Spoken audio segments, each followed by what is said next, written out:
Bom, nos últimos dias tem um assunto que está tomando conta do noticiário. Todo lado que a gente olha, a gente só ouve falar deste assunto, que realmente se espalhou, viralizou esses últimos dias.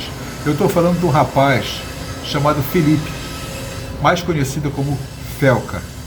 E as declarações que ele fez, denunciando algumas coisas bem bizarras que acontecem no nosso mundo.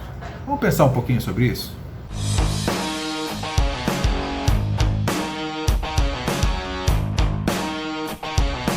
Bom, o que acontece? Esse Felca é um rapaz que, na verdade, eu nem sabia que existia até bem poucos meses atrás.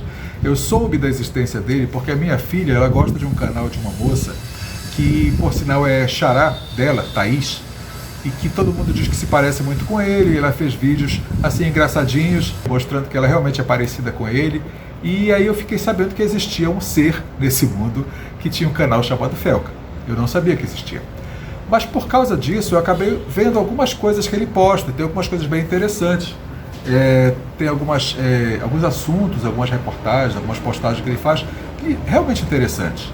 E me pareceu realmente alguém que tem conteúdo, que tem um canal que não é só aquele besterol na maioria dos lugares que a gente vê por aí. Mas essa semana ele viralizou, ele passou a ser o assunto principal da mídia e de tudo que cerca o nosso país, por causa de uma denúncia que ele fez de uma rede de você sabe do que eu estou falando, eu não posso falar a palavra correta porque a plataforma não deixa, mas é uma rede de aquilo que a gente sabe, filia.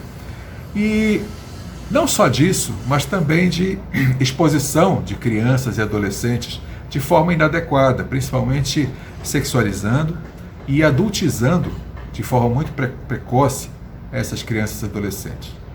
E o que ele fez foi basicamente uma denúncia de pessoas e canais que estavam se usando disso para ganhar espaço na mídia, para ganhar likes, para ganhar visualizações e para ganhar muito dinheiro, à custa da infância dos nossos brasileirinhos.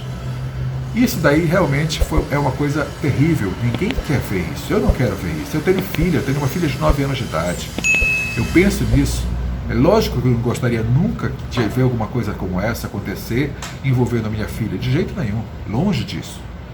Mas ao mesmo tempo a gente tem que parar para pensar numa outra coisa que a gente não pode deixar de considerar. Será que foi por acaso que aconteceu exatamente agora desse assunto vir à tona?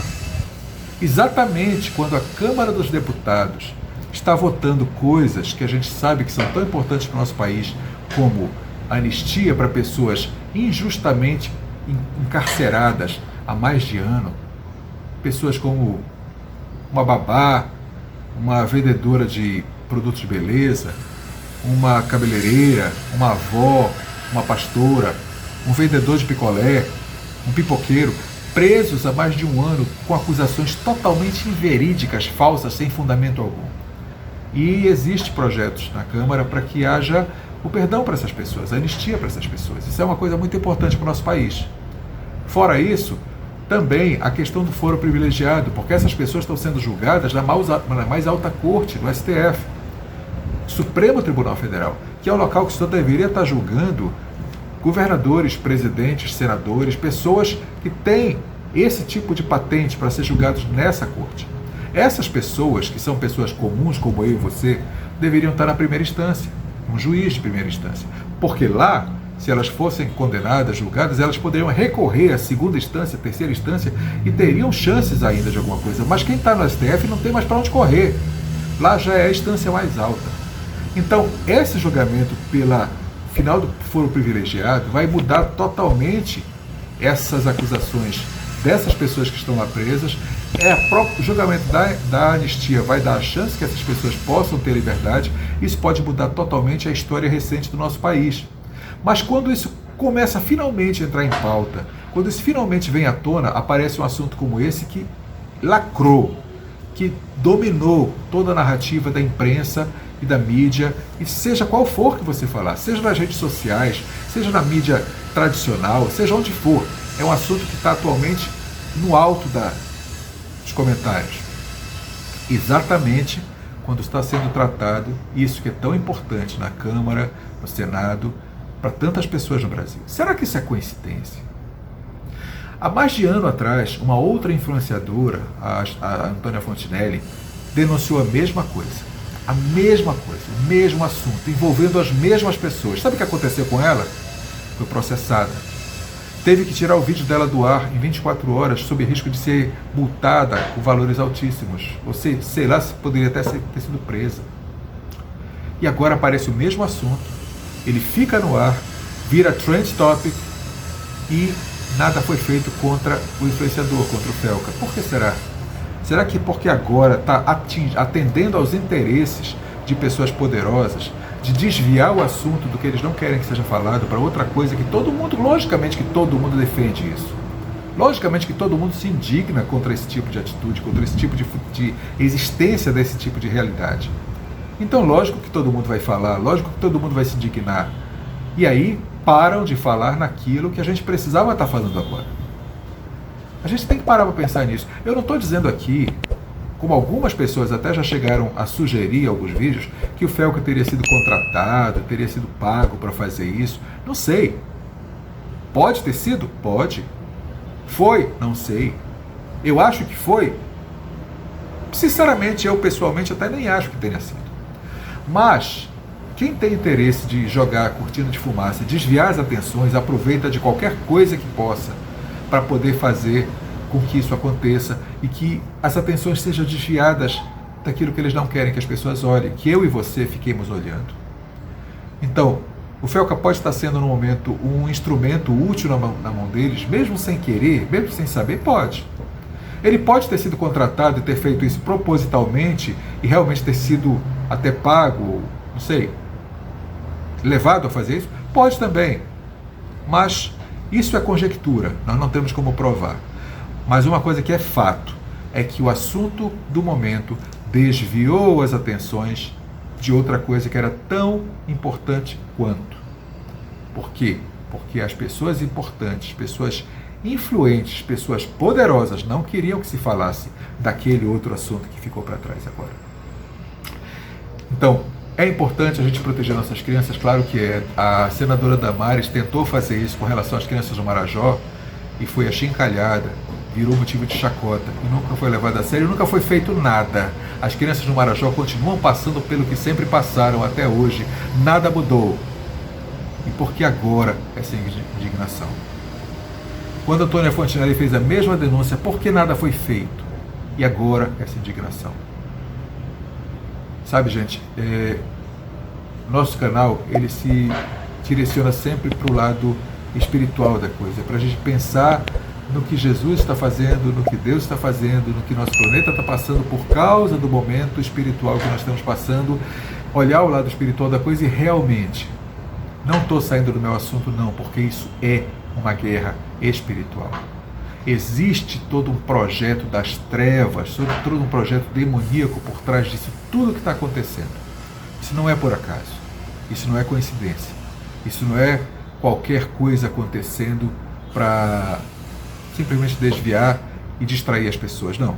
Existe o projeto espiritual por trás de destruir a infância e a vida das nossas crianças, porque através disso vão destruir famílias e vão destruir o futuro de muitas pessoas.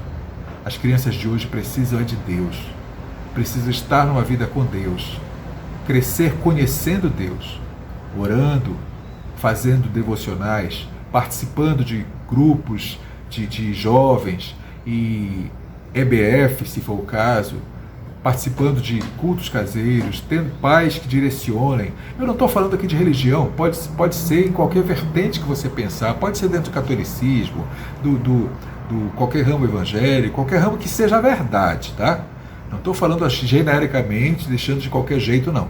Mas qualquer ramo que pregue a verdade, que pegue a palavra de Deus e pregue a palavra de Deus e leve essas crianças dentro da palavra de Deus para o reino de Deus. E isso vai preencher esse vazio que elas têm, isso vai levá-las a um caminho de vida, de progresso e de prosperidade. Não dancinhas na boquinha da garrafa. Porque isso, se você parar para pensar, não é de hoje. Não é de hoje. A Xuxa, lá nos anos 80, apresentava um programa infantil praticamente despida. A Angélica fazia parecido. O programa do Gugu, eu cresci assistindo a banheira do Gugu. Imagina só o que nosso país sempre foi. Não é de agora. Isso não é uma coisa recente. Agora, o pior é que hoje toda essa movimentação está servindo para quê? Para falarem que isso tudo acontece só na internet. Esquecendo que a Xuxa não era na internet, era na TV. Que o Gugu e a banheira do Gugu era na TV, não era na internet. E tudo isso que a gente tem visto acontecer é, a maior parte do tempo, na TV. Mas eles não querem censurar a TV. Eles não querem calar a boca da TV. Eles querem calar a boca minha e sua, aqui na internet onde nós estamos. Porque é aqui que nós incomodamos a eles. É aqui que nós mostramos a cara deles. Mostramos aquilo que está acontecendo no nosso país e no nosso mundo. E é a nós que eles querem calar. E eles querem pegar isso. Isso que o Felca denunciou. Que é uma coisa muito válida, muito justa, muito de nos indignar. Mas eles querem pegar isso para transformar na perseguição a mim e a você e calar a nossa voz na internet. Preste muita atenção para isso. O Felca pode estar sendo um instrumento usado até talvez sem querer. Mas a realidade que está acontecendo não é sem querer. É bem proposital, bem planejada, bem pensada. E não foi pensada por nenhuma dessas pessoas que está em Brasília, ou em Davos, ou em qualquer lugar aqui. Não, isso vem de muito mais longe. Daquele ser que desde o início da criação luta querendo derrubar todos os projetos de Deus. E é esse que ele está querendo fazer mais uma vez. Mas eu quero dizer uma coisa para você. Ele mais uma vez vai ser frustrado, porque o final dele nós sabemos qual é. O lago de fogo de enxofre que arde pela eternidade. Esse é o destino dele, ele sabe disso, ele sabe que está perto desse destino e está desesperado. Por isso que ele está se mexendo tanto e correndo. Vamos ficar atentos e vamos proteger nossas crianças. Amém? Que o Senhor te abençoe, te guarde. Até o próximo vídeo.